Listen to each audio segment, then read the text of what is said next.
Okwethake nginibelele phinde futhi nginamukele kuyona i-channel ehamba phambili Radio Inkezi. Lami igama nguPresident Uthunga ngakho malo bathi ilasibona amagumede. Ngane wethu-ke ukuthi mhlawumbe usemusha kuleli khasi uzophinda ngicela nizisho ukuthi uyasubscribe, ungakhohlwa ucomment no-like nokushare, bese uyangilandela ku-Facebook naku-TikTok @Radio Inkezo ZA. Nganza kwethu kuhlukene imibono mayelana ngodaba oluthinta insizwa inkukhu yomnumzane basuke bayiwona bayifaka amazambane ubahube madoda insizwa lephansi eJolvet ibhena nyawo lokuqina leli.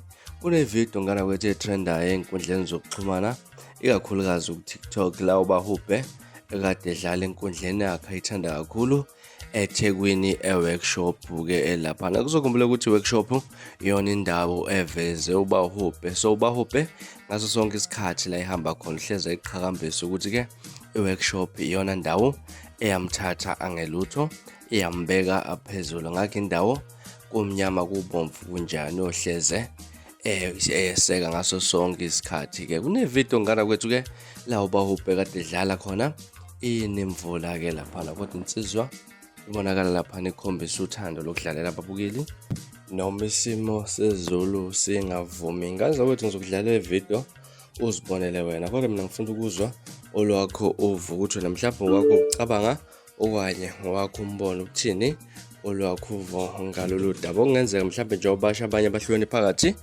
bathi uzehlisa isithunzi, abanye bathi ubahube uyasazi isitori sakhe ukuthi unje lapha ekhona kungenxa yale nkundla adlala kuyona njengamanje. Ngifuna ukuzwa olwakho uvo mbukelo lapha ekhaya ukuthi wena kuthini okwakho ukuphawula ngalolu daba. Mina ngilasibhono enganza kwese sengiphuma njena, kodwa ngiyathembisa ukuthi ngiyabuya futhi nezinye izindaba ezilandelayo kwivideo elandelayo. Kwakho ukusubscribe nayo ivideo nisiphathe kahle, ngithanda kakhulu.